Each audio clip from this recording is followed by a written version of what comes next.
नमस्कार दोस्तों, कैसे हो आप। आज प्रतिशत का भाग 2 चलेगा। कल प्रतिशत की एक वीडियो डाली या दूसरा होगा। आज उसमें जो क्वेश्चन पूछे गए या कुछ एग्जाम में भी होंगे और कुछ फॉर्मूला के आधार पर होंगे। ठीक है, कल बेसिक था और जो बेसिक कल समझा था उसी आधार पर आप आगे वीडियो बनेगी। ठीक है, आगे क्वेश्चन होंगे।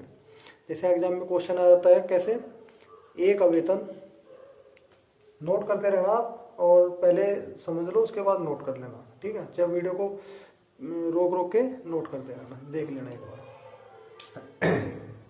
क्वेश्चन कैसा आता है एग्जाम में, एक आवेदन बी से, एक आवेदन बी के वेतन से।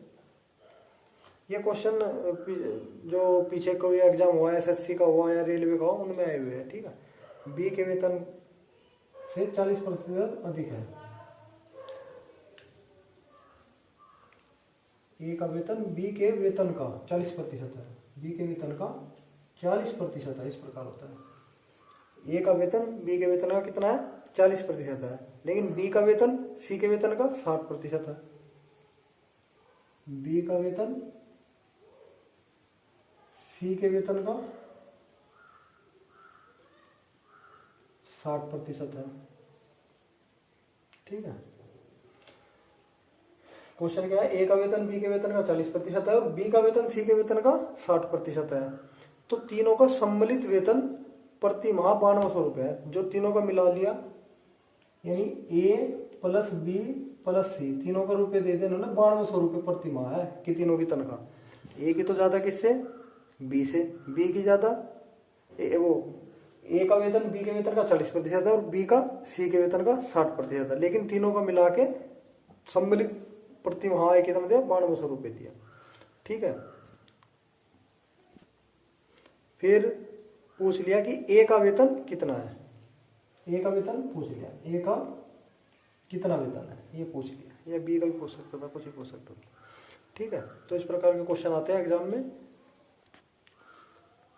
तो क्या पूछा इन्होंने, 40, ए का वेतन बी के वेतन का कितना है, 40%। तो हमको क्या पता है 40%, कल क्या पता था मैंने, प्रतिशत क्या होता है 1/100। तो 40 गुना 1/100, 0 2 दूनी 4 तो अपने 10, यानी 2/5। मैं क्वेश्चन को मिटा वो कर रहा हूँ अभी। ठीक है, ध्यान रखना। कल अभी क्या निकाला हमने, 40% बराबर 2/5। ये कल भी बता था मैं, प्रतिशत की जगह 1/100 लिखना है, फिर डिवाइड कर लो तो 2/5 इसका मान आएगा। ठीक है, फिर क्या बोला इसने, बी का वेतन सी के वेतन से कितना, 60% अधिक है। तो 60%, 60 को क्या लिखेंगे, 60% इक्वल टू कितना होगा, 60 गुना 1/100, 20 दिया 60 और 20 पंजे 100, यानी 3/5। ये कितना होगा, 3/5 होगा। ठीक है, तो उसने क्या दिया, ए का वेतन अनुपात बी का वेतन अनुपात सी का वेतन। ठीक है, ये दिया इन्होंने, ए का वेतन बी का वेतन और सी का वेतन। तो ये क्या आ गया, 2:5 और 60%, 3:5। तो ए बी सी का निकालना हमें। ठीक है, तो ए अनुपात बी कितना हो गया, 2:5 और बी अनुपात सी कितना हो गया, 3:5। ठीक है, लेकिन हमको देखना है ये दोनों कॉमन है क्या, क्योंकि नहीं है ना, ये तो अलग है लेकिन ये दोनों कॉमन नहीं है। तो इसके लिए हमें क्या करना पड़ेगा, इधर 3 से गुणा कर दो और इधर 5 से गुणा कर दो। ठीक है, इधर 3 से और इधर 5 से। तो इधर 3 से करेंगे तो क्या हो जाएगा, 3 दूनी 6, 3 पंजे 15 हो गया। इधर 5 से करेंगे, 5 तिया 15 और 5 5 25 हो गया। तो कॉमन क्या हो गया, ये कॉमन हो गया क्या, 15, यानी बी बराबर क्या आ गया, 15 आ गया। तो अब हमारा क्या हो गया, ए ऊपर लिख रहा हूं मैं, थोड़ा दिखेगा नहीं आपको, ऊपर से ए अनुपात बी अनुपात सी कितना आ गया, 6:15:25 हो गया, हो गया। अभी क्या बताया इसने कि तीनों का सम्मिलित वेतन, तीनों का सम्मिलित वेतन 9200 है। ठीक है, तीनों का सम्मिलित वेतन कितना है 9200 है, यानी 6 + 15 + 25, ठीक है, ये कितना है 9200 है इनका तीनों का सम्मिलित वेतन। ये कितना हो गया टोटल, ये हो गया अनुपात 46 हो गया, ठीक है। तो अनुपात 46 = कितना हो गया 9200।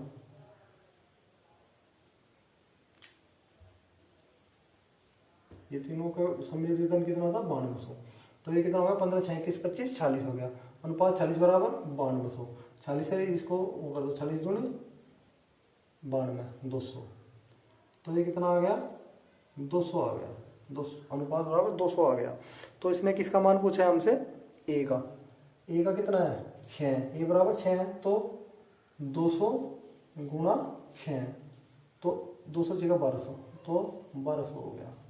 अगर बी का पूछेगा तो 200 × 1500 3000, और सी का पूछेगा 2500 × 2000 200, कितना हो गया 5000। तीनों को जोड़ लो 9200 आएगा, ठीक है।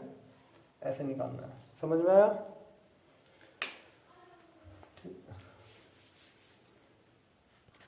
क्वेश्चन ऐसे भी आता है जैसे एक्स, ये भी एग्जाम में आया क्वेश्चन है, जो कभी भी किसी एसएससी या सीजीएल या सीएचएसएल या रेलवे में आया होगा, वो क्वेश्चन है एक्स तथा वाई, एक्स तथा वाई के वेतन का योग, एक्स तथा वाई के वेतन का योग कितना है 2000 रुपये, 2000 रुपये, ठीक है। अपने वेतन का एक्स, अपने वेतन का कितना 95% तथा वाई 85% खर्चा करता है, ठीक है। एक्स अपने वेतन का 95% तथा वाई 85% खर्चा करता है। एक्स अपने वेतन का कितना 85% और वाई अपने वेतन का 95% खर्चा करता है, तथा दोनों की बचत समान है, उनकी बचत समान है, ठीक है, बचत दोनों की समान है। तो वाई का वेतन कितना है, तो वाई का वेतन कितना है, नोट कर लो आपके क्वेश्चन एक बार। क्या पूछा उसने, एक्स तथा वाई का वेतन दोनों का मिला के 2000 है। एक्स ने भी, अब एक्स ने अपनी सैलरी का 95% खर्चा किया और वाई ने 85% किया, लेकिन बचत दोनों की समान हुई। मान लिया भाई दोनों को 100 रुपये बचे, लेकिन एक्स ने ज्यादा खर्चा किया और इसने कम किया, लेकिन बचत समान हुई। तो वाई का वेतन कितना है ये पूछा इन्होंने, ठीक है। तो इसको लिख लो एक बार, मैं इसको हल करता हूँ अभी, ठीक है। तो उसने क्या कहा, हमने मान लिया, माना वाई का वेतन ए है, ठीक है, वाई का वेतन ए है, और क्या दिया था एक्स + वाई = 2000। भाई दोनों का वेतन 2000 बताओ ना उसने, वाई का हमने मान लिया ए, तो एक्स का कितना हो जाएगा, वाई की जगह क्या आ गया ए = 2000, तो एक्स = 2000 - ए हो गया, ठीक है। अब जब y का भी हमारे पास हो गया a और x का हो गया 2000 - a, तो x का भी हो गया y का भी हो गया, तो उसमें क्या है y का हिस्सा बराबर किसका, x का हिस्सा, क्योंकि y का कितना है, y का a है, ठीक है, और x का कितना है 2000 - a, ये है ना। फिर उसने क्या दिया कि x अपनी सैलरी का कितना परसेंट करता है 85% खर्चा करता है, 85% खर्चा किया, वो 95% करता है, 95% खर्चा किया, तो सेविंग कितना किया भाई 95% उसने कर दिया, 100 में से 95% तो उसने खर्चा कर दिया, तो कितना सेविंग किया हो उसने, सेविंग पूछा ना उन्होंने कि भाई सेविंग समान है, तो 5% किया, किसने किया 5% एक्स ने, ठीक है, एक्स ने 5% सेविंग किया, 5%, और वाई ने कितना किया, खर्चा कितना किया था 85%, तो उसने सेविंग कितना किया 15%, तो a × 15%, परसेंट से परसेंट कट हो गया, ठीक है। 5 या 15 3, तो 3a बराबर 2000 माइनस ए इधर आ गया तो 4a बराबर 2000, ए बराबर कितना हो गया 4 पंजे 20 500 हो गया, ठीक है। ए का मान कितना आ गया 500 आ गया। तो उसने क्या पूछा था y का कितना सेल लिया, तो y का कितना होगा, y बराबर a था तो 500 आंसर हो गया उसका, ठीक है। इस प्रकार ये हल करने हैं। क्वेश्चन एग्जाम में ऐसा भी आता है जैसे दो संख्याओं का योग फल 4000 है, कितना है 4000 है। एक संख्या, नोट करते रहना आप लोग, ठीक है। एक संख्या का 10%, एक संख्या का कितने प्रतिशत 10%, दूसरी संख्या के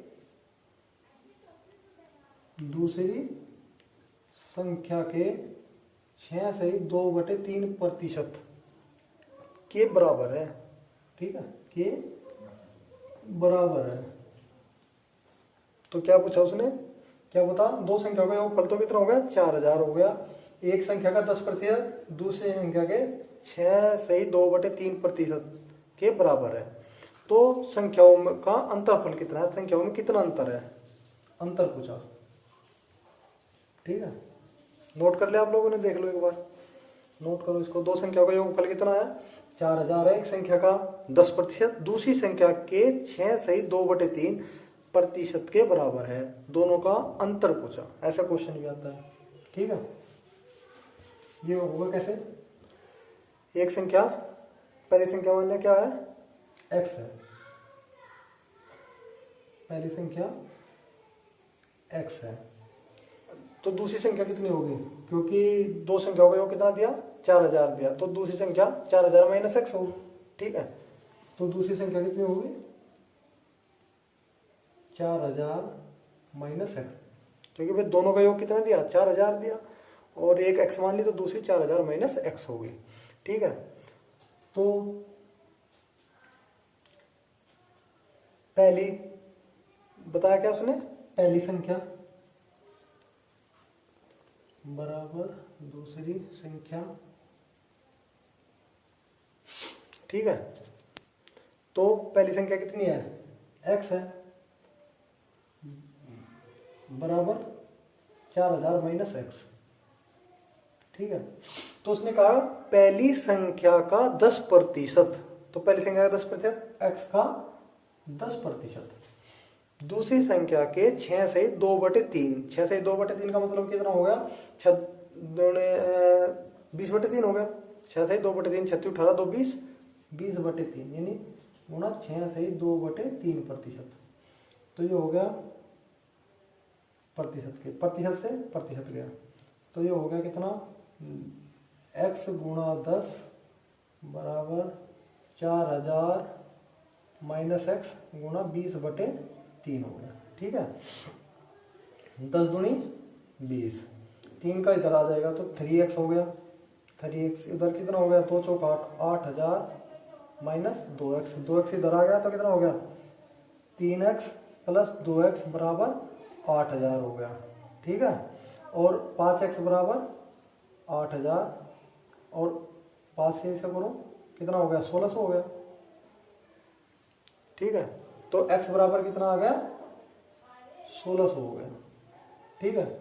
x बराबर कितना आ गया 1600 आ गया। तो उन्होंने क्या पूछा, दोनों संख्याओं का अंतर कितना है, ठीक है। क्या पूछा था क्वेश्चन कि दोनों संख्याओं का अंतर कितना है, क्योंकि x बराबर कितना आ गया, पहली संख्या कितनी आ गई 1600 आ गई, तो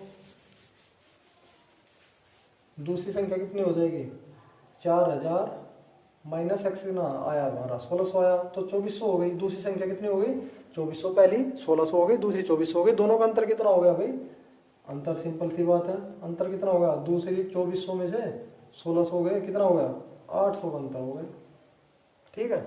आंसर क्या हुआ 800। नोट करते रहना, ध्यान से देना, कोई भी क्वेश्चन में कोई डाउट है तो कमेंट करके पूछ लेना, ठीक है। एक और सिंपल सा क्वेश्चन आता है कि किसी खिलौने पर 30% छूट दे दी, किसी खिलौने पर 30% छूट देने पर जो इसका दाम है वो 30 रुपये कम हो गया। ठीक है, क्या वो है क्वेश्चन? किसी वस्तु पे या किसी खिलौने पर 30% छूट देने पर उसका मूल्य 30 रुपये कम हो जाता है। कितने? 30 रुपये कम हो जाता है। तो नया दाम क्या है, नया मूल्य क्या है? ठीक है, तो नया दाम पूछा तो सोचो आप, मतलब 100 रुपये का खिलौना था, 100% था उसका दाम, 30% कम कर दिया तो कितने प्रतिशत रह गया? सोचो कितने प्रतिशत? पर 30% की छूट दी, 30 रुपये कम हो गया। 30% की छूट दी, 30 रुपये कम हो गया। अब 70% बचा तो नया दाम कितना होगा? 70 रुपये होगा, सीधी सी बात है। ठीक है, ऐसा होता है। उसने क्या बताया था? किसी खिलौने पर 30% छूट देने पर उसका मूल्य 30 रुपये कम हो जाता है। भाई 100% में से 30% तो छूट दे दी, वो 30 रुपये हो गया। अब बचा कितना भाई? 70% बचा ना, तो नया दाम कितना होगा? 70 रुपये होगा। सिंपल सी बात है, ऐसे होता है। कन्फ्यूज नहीं होना है बिल्कुल भी। ठीक है, एक क्वेश्चन ऐसा आता है, होल वैल्यू निकालना। ठीक है, whole value, W, whole value note करो इसको। डब्ल्यू वैल्यू, होल वैल्यू बराबर डब्ल्यू। ठीक है, इसको निकालना। जैसे ये कब होगा? जब किसी वस्तु में या किसी सामान में लाभ हो या वृद्धि हो, लाभ प्रतिशत हो या वृद्धि प्रतिशत हो, या हानि प्रतिशत हो या कमी प्रतिशत हो, तब ये निकलेगा। ठीक है, जैसे किसी वस्तु में बोल दिया 20% लाभ या 20% हानि हुई, तो डब्ल्यू का मान, होल वैल्यू पूछ रहा कितना होगा, तो 20% लाभ या 20% हानि। ऐसे भी हो सकता था 20% वृद्धि या 20% कमी। ठीक है, तो होल वैल्यू क्या होगी ये पूछ लेता है। हमको क्या पता है कि 20% को क्या लिख सकते हैं?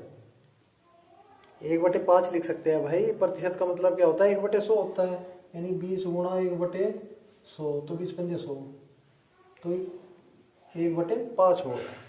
ठीक है,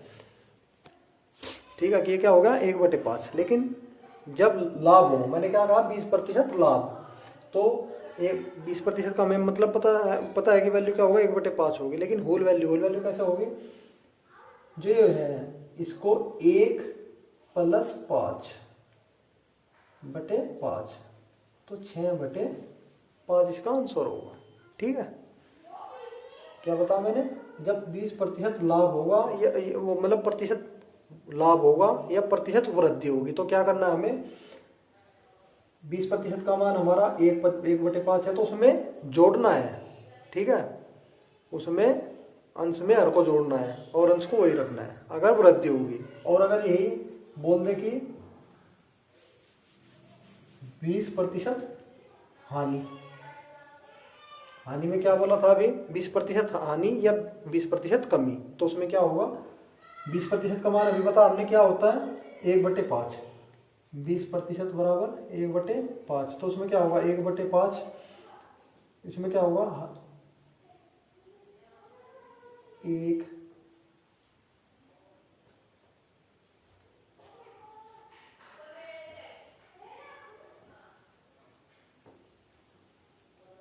बटे 5। ठीक है, तो क्या हो गया? 5 - 1, तो 4/5 हो गया। अगर लाभ प्रतिशत हो या वृद्धि प्रतिशत हो तो 1 जोड़ना है, या अगर हानि प्रतिशत हो या कमी प्रतिशत हो तो उसमें अंश में हर घटाना है। और अगर वृद्धि हो तो उसमें क्या करना है? जोड़ना है, हर को जोड़ना है अंश में, और अगर क्या हो? कमी हो तो उसको घटाना है। ध्यान रखना इस बात को। ठीक है, चलो एक बात और बताता हूँ आपको, आप नोट कर लो। ये होल वैल्यू किसमें, यदि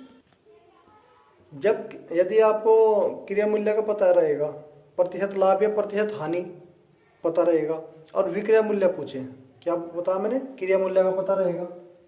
क्रिया मूल्य क्या होता है पहले बताओ। क्रिया मूल्य होता है जिस दाम पर हम किसी वस्तु को खरीदते हैं वो क्रिया मूल्य होता है।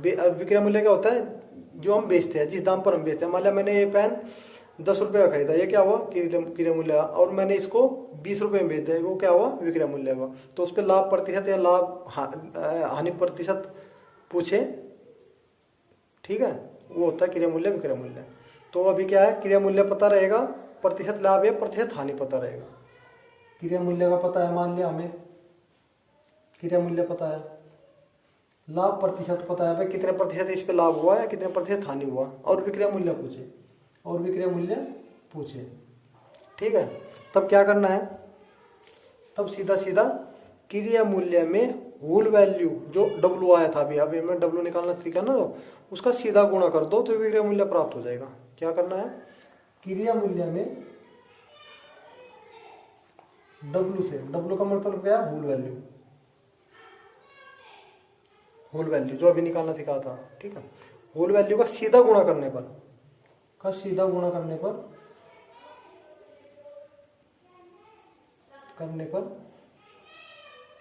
विक्रय मूल्य प्राप्त हो जाएगा, ठीक है। शॉर्टकट है, विक्रय मूल्य मिल जाएगा, ठीक है। क्रिया मूल्य में होल वैल्यू को सीधा गुणा करने पर विक्रय मूल्य प्राप्त हो जाएगा, ठीक है, ध्यान रखो।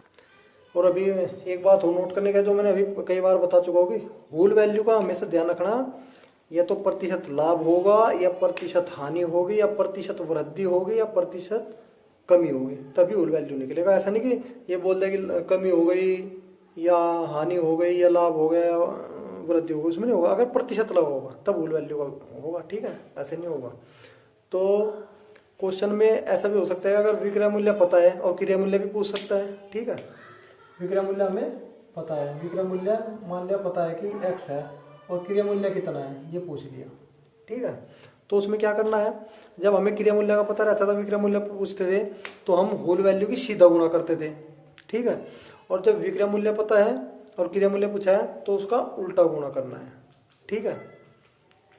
अभी जो उसमें बताया था मैंने अभी कि अंश में, अगर हमें अंश में क्या जोड़ना था, हर को जोड़ना था। अगर प्रतिशत वृद्धि है और अगर कमी है तो क्या करना था, एक अंश में से हर से घटाना था, ठीक है। हर में से अंश को कम करना था, वो होता क्या, प्रतिशत कमी या प्रतिशत हानि, ठीक है। अगर कोई डाउट हो तो कमेंट में पूछ लेना, ठीक है, अगर समझ में नहीं आया तो। लेकिन अगर ध्यान से देखोगे तो समझ में आ जाएगा, ठीक है, ऐसे कोई बात नहीं है। चलो इस पे एक क्वेश्चन लेते हैं, अब समझ में आ जाएगा क्वेश्चन के आधार पर। मान लिया किसी वस्तु का, यदि कोई वस्तु 500 रुपये में खरीद ली, मैंने ये पेन है 500 रुपये में खरीदा, तो इसका क्या हुआ, वो क्रिया मूल्य हुआ ना, जो मैं 500 में खरीदा, तो क्रिया मूल्य कितना हुआ इसका, 500 रुपये हुआ। और उसको बेचने पर मुझे 10% लाभ हुआ, 10% लाभ पे मैं बेच दिया भाई, ठीक है। मेरे को 10% लाभ मिला था तो मैंने इसको बेच दिया, तो उसका विक्रय मूल्य कितना है, मैं कितने रुपए में बेचा, ये भी है ना, विक्रय मूल्य कितना है। शॉर्टकट बताएंगे इसका, दो तरह से बताऊंगा शॉर्टकट इसका, ठीक है। एक तो लाभ प्रतिशत कितना है हमारा, 10% है भाई, 10% का लाभ हुआ ना मुझे, तो 10% का लाभ हुआ। तो 10% का हमें क्या पता है, क्या लिखते हैं हम, प्रतिशत को 1/100, 10 गुणा 1/100 तो कितना होगा, 1/10, तो 10% 1/10 हो गया, ठीक है। तो अभी मैंने क्या बताया था, अगर लाभ प्रतिशत हो, ठीक है, लाभ प्रतिशत पूछे हानि प्रतिशत पूछे, और अगर वृद्धि हो तो जोड़ना है और कमी हो तो घटाना है। इसमें क्या हुआ, फायदा हुआ ना भाई, 10% एक्स्ट्रा, तो क्या हुआ, वृद्धि हुआ ना, लाभ हुआ, तो ठीक है। तो इसमें क्या करना हमें, 1 + 10/10 यानी 11/10 हो गया। तो अभी क्या बता था मैंने, नोट करने के लिए क्या बोला था, अगर हमें क्रिया मूल्य पता है और लाभ प्रतिशत या लाभ हानि पता है और विक्रय मूल्य हमें पता करना है, तो क्या करना है, उसमें सीधा गुणा कर देना है। तो 11/10 × 500, तो 1 0 से 1 0 गई, 1100 11 पंजे 50, तो उसका विक्रय मूल्य कितना हुआ 550 रुपये में बेची मैंने। ठीक है, आया समझ में, अब आया होगा ना। पहले कन्फ्यूजन हो रहा होगा कि होल वैल्यू क्या होता है। ये होता है मान लिया जब भाई हमने कोई चीज़ ज़्यादा में बेची ना, इसलिए इसमें क्या हुआ जोड़ दिया हमने, 1 + 10 कर दिया बटे 10 कर दिया। ठीक है, और फिर सीधा उसमें बता था हमारा अगर क्या हो लाभ मतलब लाभ प्रतिशत वृद्धि, लाभ प्रतिशत हो या वृद्धि प्रतिशत हो, तो उसमें क्या करना है सीधा गुणा कर देना है। ठीक है, हमको इसमें लाभ था तो हमने सीधा गुणा कर दिया, 11/10 × 500 550 हो गया, विक्रय मूल्य का पता चल गया। ठीक है, अच्छा इसको एक तरीके से और कर सकते हैं, बड़े सिंपल तरीका है, बस सीधा सीधा ऐसा भी कर सकते हैं भाई। परसेंट कितने होते हैं 100 है भाई, मैंने मान लिया 100% में तो खरीदूंगा ना मैं किसी चीज को, मान लिया 500 में खरीदा, 500 में खरीदा। ठीक है, तो उसका ये 500 क्या है 100% है ना उसका, जो जब मैंने खरीदा, लेकिन मैंने क्या करा उस पर 10% लाभ ले लिया, तो इसको कितना हो गया टोटल 110% लाभ ले, 110% में बेचा ना मैंने इसको 110%, तो ये क्या हो जाएगा 500 × 110 बटे 100, ये 2 0 से 2 0 5 0 0 11 5 55 550 आंसर हो गया। ऐसे भी निकाल सकते हो। ठीक है, लेकिन होल वैल्यू ये सिंपल था इसलिए निकल गया, वैसे भी दोनों तरीके से कैसे भी निकाल सकते हो आप इसको। ठीक है, अगर ऐसे पूछ लिया कोई क्वेश्चन कि कोई सामान 1000 रुपये में खरीदा, मान लिया मैंने ये पेन 1000 रुपये में खरीदा। ठीक है, 1000 रुपये में खरीदा, 1000 रुपये इसका 1000 रुपये दाम था इसका, और कितने में बेचूं मैं सर कि 10% हानि हो। ठीक है भाई, हानि विक्रय मूल्य पूछा है, हानि कितने प्रतिशत हो 10% हो, तो ये तो सिंपल है, सोचने वाली बात है भाई। अगर 10% हानि है तो कितना, मैंने 90% पे बेचा है इसको, तो 1000 गुणा 90/100, 2 0 से 2 0 गई, कितना 900 रुपये में बेच दिया मैंने इसको। ठीक है, ऐसा होता है। चलो एक बात और बताता हूँ आपको, जैसे आपके अभी भी होल वैल्यू वाले में कंफ्यूजन होगा थोड़ा, अभी दूर कर देता हूँ। जैसे क्रिया मूल्य कॉस्ट प्राइस सीपी हो गया, और सेलिंग प्राइस विक्रय मूल्य हो गया। ठीक है, ध्यान रखना, सेलिंग प्राइस वो विक्रय मूल्य हो गया, कॉस्ट प्राइस क्रिया मूल्य हो गया। अभी ये क्या है, पहले सी आएगा ना ABCD के हिसाब से, भाई ऐसे हम चले ABCD। ठीक है, तो यहाँ सी आया, DEFGH ऐसे करके ऐसा आ गया, सेलिंग प्राइस आ गया। भाई हमें क्रिया मूल्य पता है और हमें विक्रय मूल्य पता करना है, तो हम क्या हुआ सीधा चल के जाएंगे ना, दौड़ के जाएंगे भाई सीधा, तो हम सीधा दौड़ के जाएंगे तो यहाँ पे पहुंच जाएंगे, तो हम क्या करना है सीधा गुणा कर देना है। लेकिन अगर हमें विक्रय मूल्य पता है और हमको क्रिया मूल्य पता करना है, तो मैंने क्या कहा था उल्टा गुणा करना है। तो उसमें आप अगर सीधे जाओगे तो क्या हो जाएगा जेड पे पहुंच जाओगे, लेकिन क्या उल्टा आना पड़ेगा दौड़ के। ठीक है, पीछे हटते हटते आओ तो क्या हो जाएगा क्रिया मूल्य पे आ जाओगे, तो उसमें क्या करना है उल्टा गुणा करना है, उल्टा गुणा करो और इसमें सीधा गुणा करो। ठीक है, ऐसे करना है। जैसे कि अभी पहले क्वेश्चन में उदाहरण दिया था ना मैं, ऐसे ही करना है उसको कि ये हमको क्या पता था क्रिया मूल्य पता था, अब जा लाभ प्रतिशत हुआ, लाभ प्रतिशत में हमें लाभ हुआ था, प्रतिशत लाभ हुआ था, तो हमने क्या किया उसमें हमने अंश में हर को जोड़ दिया, बटे जितना हमारा हर था उसको किया, वो हो गया हमारा 11/10 हो गया था। तो उसमें कितना हमारा वो था क्रिया मूल्य 500 था, विक्रय मूल्य पता करना था, तो सीधा गुणा कर दिया डायरेक्ट, होल वैल्यू का क्या सीधा गुणा कर दिया। ठीक है, तो आपको ये सभी ध्यान रखना है और अपनी तैयारी करते रहिए अच्छे से। ठीक है, ये प्रतिशत के क्वेश्चन कभी कभी एग्जाम में आ जाते हैं, अगर कोई डाउट हो तो कमेंट करके पूछना। ठीक है, और मेहनत करके पढ़िए, चैनल को सब्सक्राइब करो जिससे आपको सबसे पहले नोटिफिकेशन मिलता रहे। ठीक है, जो बेल आइकॉन वाली घंटी होगी उसको जरूर दबाना। ठीक है, ओके, धन्यवाद, बाय बाय।